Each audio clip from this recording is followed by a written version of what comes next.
Hey, somebody asked me to get a job over here, working over here. What's it like to get a job over here and work over here? How did you go about it? Uh, did you go online, or how did you go about getting a job? Yeah. To get a job here, yeah.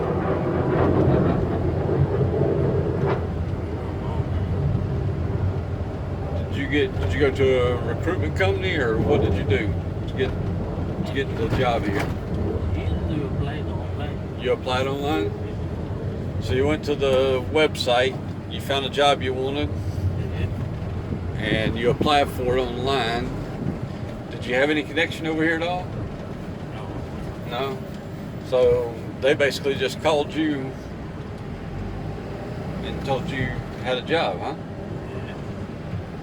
Did you work with anybody besides AECOM before you got a job with AECOM? No. No? Just AECOM. You've been over here with AECOM the whole time? No. It was another company. Another company. Same way with that one? Just applied online? No, that time I gave interview in Dubai. Give an interview in Dubai, huh? So there's all sorts of ways to get a job over here, but a lot of times these companies will want you to go on their website and fill out their application on the website, and then hopefully, you get called by them. I know that's not the easiest thing to do, because a lot of times you apply for these positions online, you just wait, you never hear anything back from these people or anything like that. So there's other ways to do it too. If you find out a job to open it up, apply online, and then you can, if there's somebody in that company that you can get your resume to the supervisor or the hiring authority, not the hiring authority, but the supervisor or the lead or somebody like that. They can help you out and get the job over here. When I first started contracting, I was driving truck in the States, and I'd applied online through KBR trying to get a job over here, and I'd heard that they had job openings, not over here but over in Kuwait.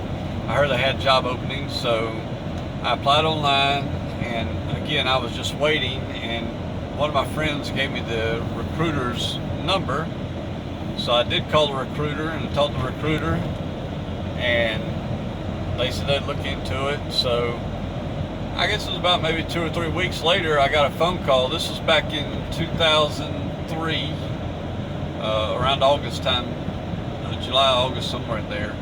And I got a call. I was still on the road, and I got a call and said, "Hey, can you be down in Houston within?" This is like Thursday. And they said, "Hey, we want you in Houston on Sunday." So I told them, I said, "I don't think I'd do that quite that quick." I just asked them if they could give me a little bit of time, and they agreed. So when I got back in, I talked to my boss and let my boss know that I was planning on going overseas. I was working for Four Seasons Produce out of Denver, PA at the time. So went and talked to them and let them know what I was planning on doing. And I'd been out of the military for about 3 years at that time. So I told them that I was really interested. This was right 9/11 had happened and stuff like that, and I was interested to come back over here and helping the troops out.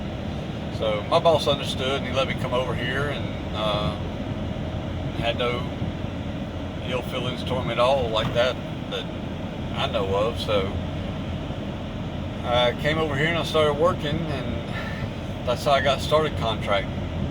And since that time, I've changed jobs a couple times.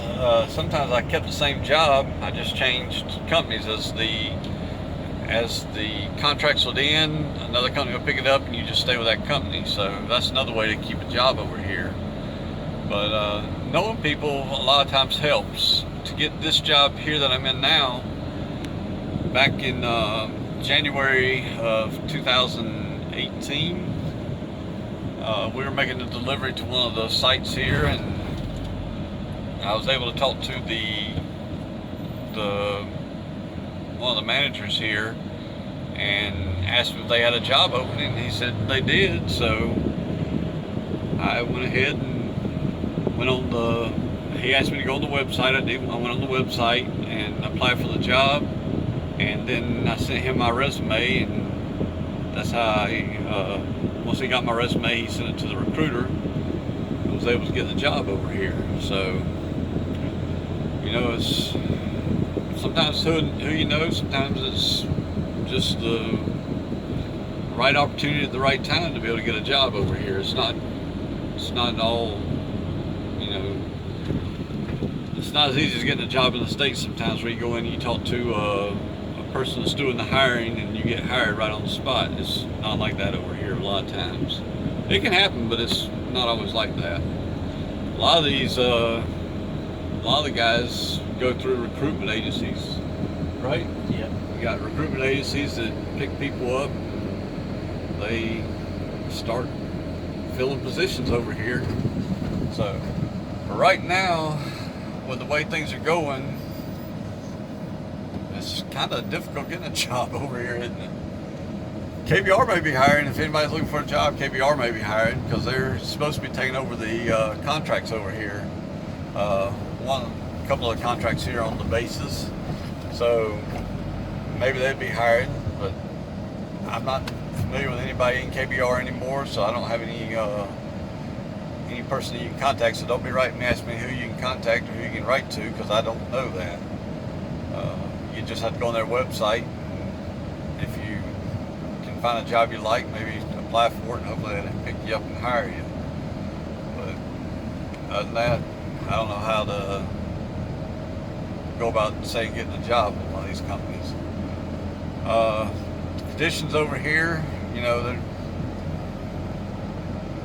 they're not the worst in the world, they're not the best in the world. I mean, you're living in 8-man rooms a lot of times. Sometimes it's even worse than that in some of these companies. But for us, we live in an 8-man room. There are some other chews that people live in, that they call them dry chews and the wet chews, but you've got to have some time in the company to be in one of those, and I'm definitely not been here long enough for that. So I live in an 8-man room. How many people you got in your room? 4 in your room? Yeah. That's it? Yeah, but they live in a different kind of building too, so. So sometimes it's 4-man rooms, sometimes 8-man rooms. Sometimes you get a room by yourself, so it's all sort of rooms over here you live in. The food is usually defect food. That's where we're going right now. We're going to get us some defect food. So sometimes they have good food. Yesterday was a real good meal. We'll have to go down there and see what they got today to see what they have. It all depends on what they're having for the day, whether it's a good meal or one you don't really care for. But usually have salads, a main meal, and a short order bar where they may have hot dogs and hamburgers or something like that put out, and then they have a salad bar, sandwich bar also that you can go and get stuff at. So that's not too bad. What else about working over here, man? Huh? That's it for today, man. That's it for today. Singh said that's it for today. So he's hungry, I'm hungry. We're going down here to get something to eat. So if you like the video, give us a thumbs up. Oh, by the way, this is my partner Singh. This is my good buddy Singh here. We work together a lot. He's you're now an MC, right? Movement coordinator, and I'm a movement control coordinator. So we work together a lot. We get the equipment in that we need to move and put it on the airlines, put it on trucks, whatever we have to do with it. So that's what we do over here. But other than that, if you like the video this week, give us a thumbs up. Appreciate all the likes. Share the video if you want to share the video for us. Also, leave us a comment. appreciate all the comments you have. So look forward to seeing any comments anybody might have on this video this week. Other than that, have a good day, and we'll talk to you next week. Hey, like that, you're gonna be in my video next week. Huh?